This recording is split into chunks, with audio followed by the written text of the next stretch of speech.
My beloved child, I see the weight you are carrying. I see how it has bent your shoulders and aged your face. I see how you have learned to smile through it, to function through it, to pretend that everything is fine when inside you are crumbling. And I want you to know that you do not have to pretend with me. You do not have to perform for me. You do not have to hide from me. I already know. I know the depth of your pain. I know the intensity of your fear. I know the relentlessness of your doubt. I know the heaviness of your disappointment. And I am not shocked. I am not disappointed. I am not pulling away. I am moving closer. I am wrapping my arms around you in this very moment. Can you feel it? Can you sense my presence? It is not a feeling in your chest. It is not a warmth on your skin. It is a knowing in your spirit, a certainty that you are not alone, that you have never been alone, that I have been with you in every dark valley, every sleepless night, every silent tear. I have never left you. I will never leave you, and I am not going to start now. I know you have been asking me to show you the way forward. You want clarity. You want direction. You want a sign, but I have been giving you something better than clarity. I have been giving you capacity. Clarity tells you where to go. Capacity gives you the strength to go there. Clarity shows you the path. Capacity builds the muscle you need to walk the path. You have been asking for a map. I have been giving you a gym membership, because the map is useless if you do not have the strength to make the journey. So I am strengthening you. Every trial you have endured has been a repetition in the gym of my grace. Every setback has been a weight you have lifted. Every disappointment has been a mile you have run. You are stronger than you know, not because of your own effort, but because I have been your trainer. And the training is almost complete. Soon I will show you the path. And when I do, you will have the strength to walk it. Do not despise the training. The training is the gift. The training is what will carry you through. There is a sound rising in your spirit. Can you hear it? It is faint, almost inaudible at first, but it is growing. It is the sound of resurrection, the sound of dead things coming back to life, the sound of dry bones rattling together, sinew and flesh appearing, breath entering from the four winds, the sound of tombs opening and graves releasing their captives, the sound of hope, buried for so long, cracking through the soil of your circumstances. This sound is not coming from outside you. It is coming from inside you, from the deepest part of your being where my spirit dwells. That sound is the sound of your own awakening. You have been asleep, not physically asleep, but spiritually asleep. Numb, disconnected, going through the motions, but the alarm is ringing, the trumpet is sounding, the voice of the archangel is calling. Awake, sleeper, rise from the dead, and I will shine on you. It is time to wake up. It is time to come alive. It is time to step into the life that has been waiting for you. I want to speak to the fear that has been paralyzing you. Fear of the future, fear of the unknown, fear of making the wrong decision, fear of missing my will, fear of failure, fear of rejection, fear of loss, fear of pain, fear of fear itself. This fear has become a cage. It has kept you from moving forward. It has kept you from taking risks. It has kept you from stepping into the life I have called you to live. You have been waiting for the fear to go away before you act. But the fear will not go away on its own. Fear is not defeated by waiting. Fear is defeated by faith, and faith is not the absence of fear. Faith is action in the presence of fear. Faith is stepping out when your legs are shaking. Faith is speaking when your voice is trembling. Faith is moving forward when you cannot see the path. You do not need to wait until you are not afraid.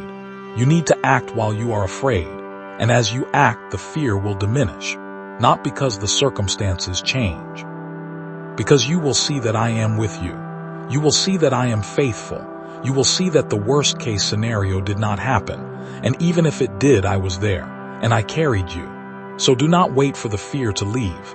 Act, step, move. I am with you. I am for you. I will not let you fall. You have been carrying a burden of regret. Regret over decisions you made. Words you spoke. Opportunities you missed. Relationships you damaged. Time you wasted.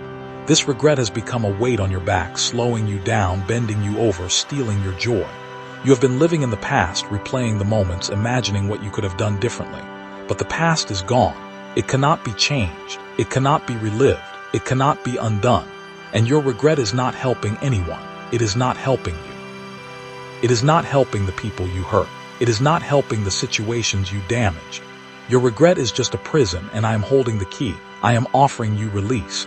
Not release from responsibility, release from shame, release from condemnation, release from the endless loop of what if and if only. I have forgiven you. I have washed you.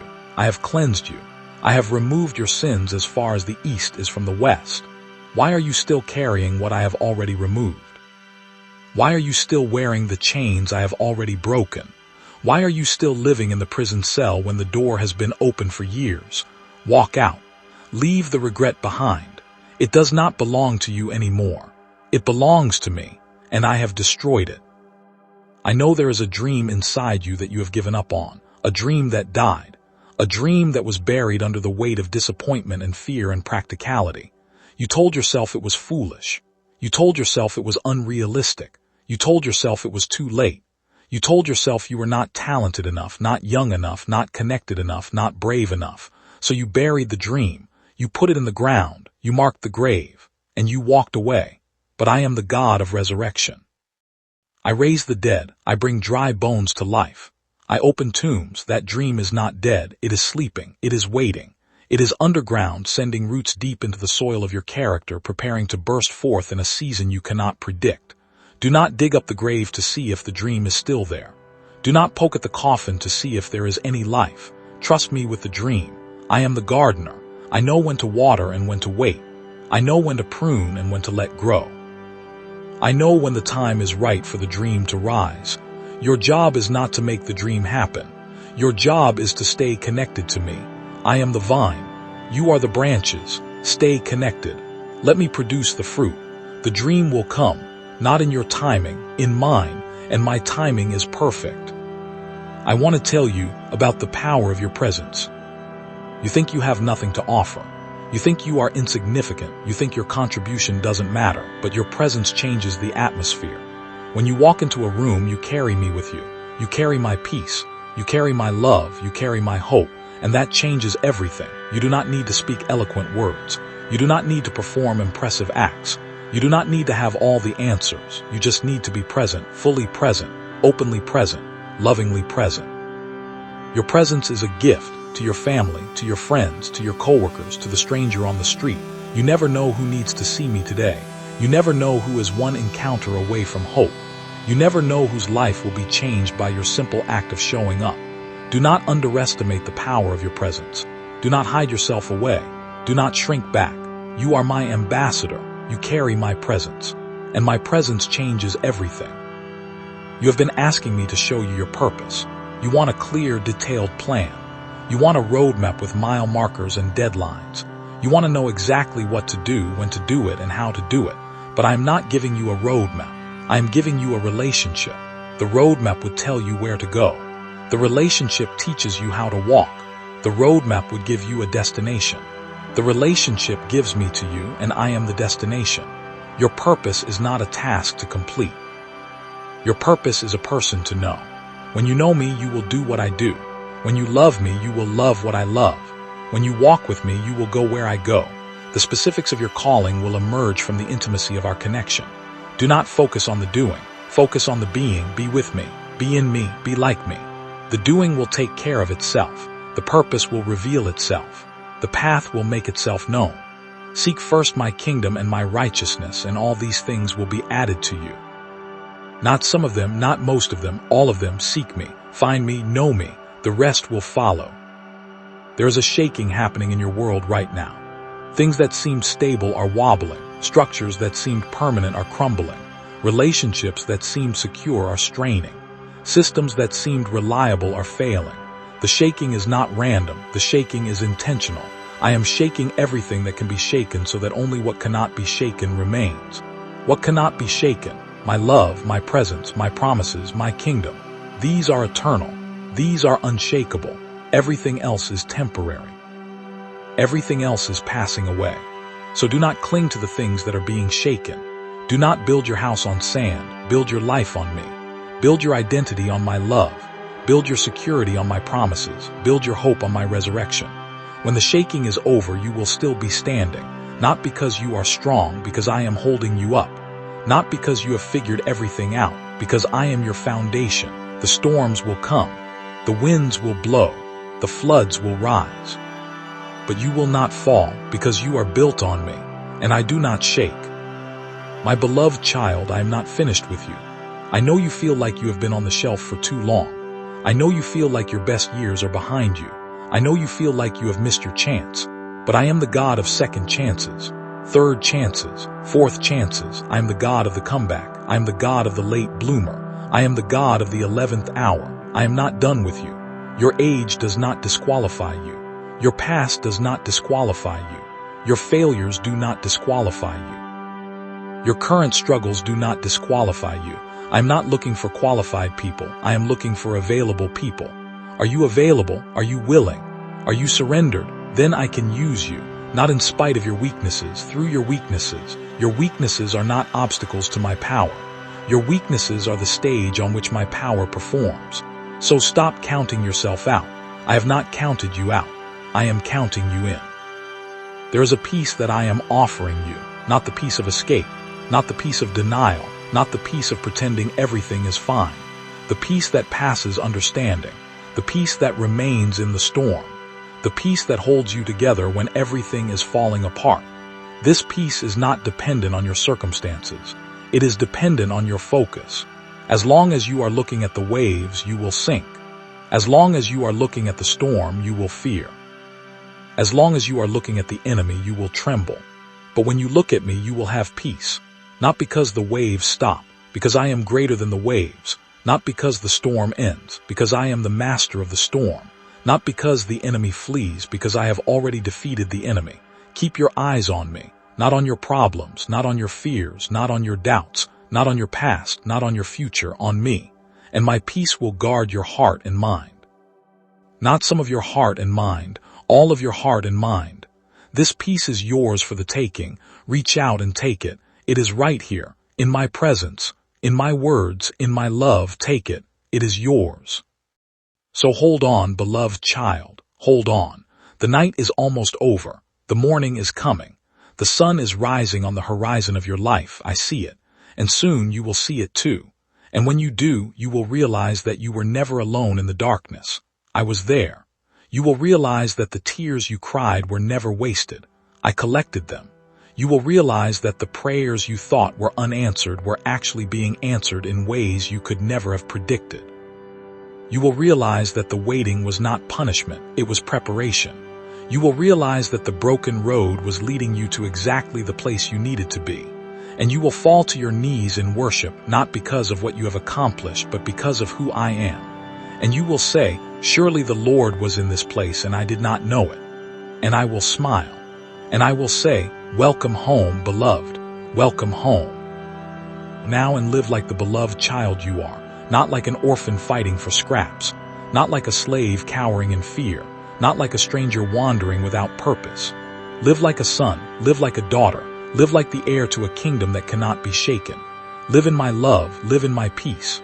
Live in my joy, live in my freedom, and let your life be a light that draws others out of their darkness and into my arms. This is your calling. This is your destiny. This is your life. Live it fully, freely, fearlessly.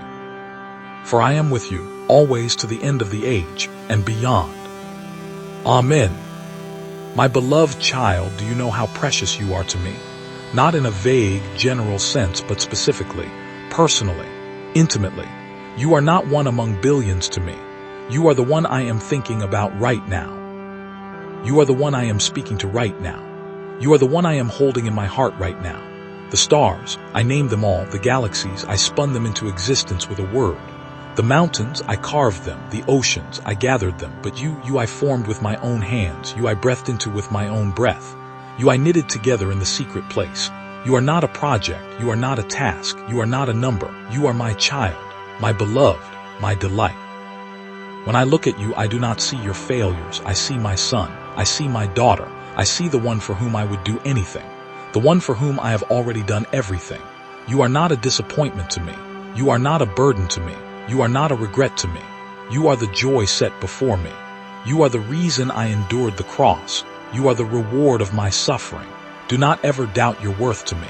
You are worth everything, because I paid everything for you. I know you have been living with a sense of spiritual poverty. You look at others and see their joy, their peace, their confidence, their faith, and you feel like you have nothing. Your prayers feel weak. Your faith feels small. Your love feels shallow. Your hope feels fragile. You have been measuring yourself against others and finding yourself lacking. But I am not measuring you against others. I am measuring you against nothing. Because you are not in a competition. You are in a family. And in a family, each child is loved uniquely, not comparatively. The love I have for you is not diminished because someone else seems more spiritual. The grace I give you is not reduced because someone else seems more faithful. I am not keeping score. I am not ranking my children. I am not handing out grades. I am pouring out love. Endless, limitless, boundless love. And that love is not based on your spiritual performance. It is based on my character. So stop comparing. Stop measuring. Stop feeling poor. You are not poor, you are rich. Rich in my love, rich in my grace, rich in my presence. You just have not been looking at your true wealth. Open your eyes, see what I have given you. It is more than enough. There is a lie that has taken root in your heart about forgiveness. You believe that forgiving someone means saying that what they did was okay. You believe that forgiving someone means letting them off the hook.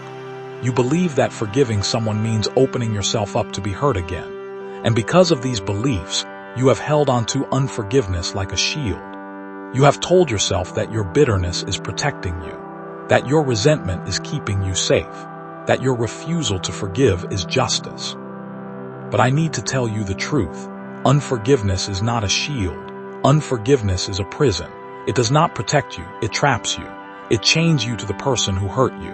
It gives them free rent in your mind. It allows them to keep hurting you long after they have stopped. Forgiveness is not saying that what they did was okay. Forgiveness is saying that you refuse to let what they did define you. Forgiveness is not letting them off the hook. Forgiveness is unhooking yourself. Forgiveness is not opening yourself up to be hurt again. Forgiveness is closing the door on their power over your emotions. Forgive not because they deserve it. Forgive because you deserve freedom, and I will help you. I know it is hard. I know it feels impossible, but nothing is impossible with me. Give me your unforgiveness. I will give you freedom. I want to talk to you about the wilderness season you have been walking through. You have seen this wilderness as a punishment. You have believed that you must have done something wrong to be wandering in this dry and barren place. You have been looking for the sin that caused this exile, searching your memory for the mistake that led to this desert. But I want to tell you something that will change everything. The wilderness is not a punishment. The wilderness is a preparation. It was in the wilderness that I spoke to Moses from a burning bush. It was in the wilderness that I fed my people with manna from heaven. It was in the wilderness that I gave the law, established the covenant, and formed a rabble of slaves into a nation. It was in the wilderness that I led Jesus to be tempted, tested, and proven. The wilderness is not where I send you to suffer. The wilderness is where I take you to speak, to feed, to form, to prove. The wilderness is where your religion falls away and your relationship begins. The wilderness is where you learn to hear my voice because there are no other voices competing. The wilderness is where you learn to trust my provision because there is no other provision available. The wilderness is not your enemy. The wilderness is your teacher. Do not curse the wilderness. Thank the wilderness. It is doing a deep work in you that could be done nowhere else. You have been asking me to remove the thorns from your flesh. Like Paul, you have pleaded with me 3 times, 100 times, 1,000 times to take away the thing that causes you pain. The physical condition, the emotional wound, the relational struggle, the persistent temptation, the nagging limitation. And like Paul, you have heard my answer. My grace is sufficient for you. My power is made perfect in weakness. I'm not removing the thorn because the thorn is doing something important. The thorn is keeping you humble. The thorn is driving you to your knees. The thorn is reminding you that you are not self-sufficient. The thorn is the evidence of your need for me. And as long as you need me, you will seek me. And as long as you seek me, you will find me. And as long as you find me, you will have everything you need. The thorn is not the enemy. The thorn is the guardrail that keeps you on the path. The thorn is the goad that keeps you moving forward. The thorn is the teacher that keeps you learning. I could remove it, but if I removed it, you might wander away, so I leave it. Not because I am cruel, because I am wise. Not because I do not love you, Because I love you too much to give you what you want when what you need is what you have. My grace, my power, my presence. These are better than the removal of the thorn. These are eternal. The thorn is temporary, but my grace lasts forever. I know there are questions you have not asked because you are afraid of the answers. Questions about your purpose, questions about your future, questions about your relationships, questions about your calling, questions about the pain you have endured. You have kept these questions locked in a box in the basement of your heart, afraid to open the box, afraid to see what is inside. But I am not afraid of your questions. I am not threatened by your doubts. I am not offended by your confusion. Open the box. Bring me the questions. Ask me the hard things. Ask me why. Ask me when. Ask me how. Ask me if. I am not a fragile deity who crumbles under scrutiny.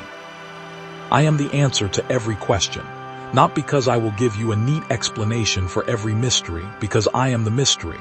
And knowing me is better than knowing the answers. The answers explain things. I transform things. The answers give you information. I give you myself. And myself is enough. So ask, question, doubt, wrestle. I can handle it. And on the other side of your questioning, you will find not a tidy set of doctrines, but a living, breathing, loving God who was with you in the questioning all along. I want to tell you about the inheritance of your children and your children's children. The choices you are making right now, in this hidden season, are not just for you. They are for generations you will never meet. Every time you choose faith over fear, you are changing the spiritual DNA of your bloodline. Every time you choose forgiveness over bitterness, you are breaking a curse that has been passed down for decades. Every time you choose obedience over comfort, you are opening a door that your descendants will walk through. You are a history maker, not because you are famous, because you are faithful, not because the world notices, because heaven notices, not because you see the results, because I see the results, and the results are glorious. Your children will rise up and call you blessed because you fought battles they never knew about. Your grandchildren will walk in freedoms you purchased with your tears. Your great-grandchildren will worship a God they learned about because you refused to give up. Do not despise the small, hidden, daily choices. They are not small, they are not hidden, they are seeds, and the harvest will be greater than you can imagine. My beloved child, I am not finished with you. I know you feel like you have been on the shelf for too long. I know you feel like your best years are behind you. I know you feel like you have missed your chance. But I am the God of second chances, third chances, fourth chances. I am the God of the comeback. I am the God of the late bloomer. I am the God of the 11th hour. I am not done with you. Your age does not disqualify you. Your past does not disqualify you. Your failures do not disqualify you. Your current struggles do not disqualify you. I'm not looking for qualified people. I'm looking for available people. Are you available? Are you willing? Are you surrendered? Then I can use you, not in spite of your weaknesses, through your weaknesses. Your weaknesses are not obstacles to my power. Your weaknesses are the stage on which my power performs. So stop counting yourself out. I have not counted you out. I am counting you in. There is a table being prepared for you in the presence of your enemies. I want you to see this table. It is not a table of scarcity. It is a table of abundance. It is loaded with food, with wine, with everything your soul craves. And you are seated at this table, not in the corner, not at the children's table, not standing in the back, seated in a chair at the head. And your enemies are watching. They are watching because they cannot believe it. They thought they had destroyed you. They thought they had disqualified you. They thought they had ended you. But here you are, seated, feasting, anointed, blessed, and they can do nothing but watch. This is your future. This is not wishful thinking. This is my promise. The same God who prepared a table for David in the presence of Goliath is preparing a table for you. The same God who seated Joseph on a throne in the presence of his brothers is seating you. The same God who raised Jesus from the dead in the presence of his enemies is raising you. Do not look at your enemies. Look at the table. It is already prepared. The feast is waiting. Come, eat, drink. Celebrate. The victory is yours. So hold on, beloved child, hold on. The night is almost over. The morning is coming. The sun is rising on the horizon of your life. I see it. And soon you will see it too. And when you do, you will realize that you were never alone in the darkness. I was there. You will realize that the tears you cried were never wasted. I collected them. You will realize that the prayers you thought were unanswered were actually being answered in ways you could never have predicted. You will realize that the waiting was not punishment, it was preparation. You will realize that the broken road was leading you to exactly the place you needed to be. And you will fall to your knees in worship not because of what you have accomplished, but because of who I am. And you will say, surely the Lord was in this place and I did not know it. And I will smile. And I will say, welcome home, beloved, welcome home. Go now and live like the beloved child you are, not like an orphan fighting for scraps. Not like a slave cowering in fear, not like a stranger wandering without purpose. Live like a son, live like a daughter, live like the heir to a kingdom that cannot be shaken. Live in my love, live in my peace, live in my joy, live in my freedom. And let your life be a light that draws others out of their darkness and into my arms. This is your calling. This is your destiny. This is your life. Live it fully, freely, fearlessly, for I am with you, always, to the end of the age and beyond. Amen.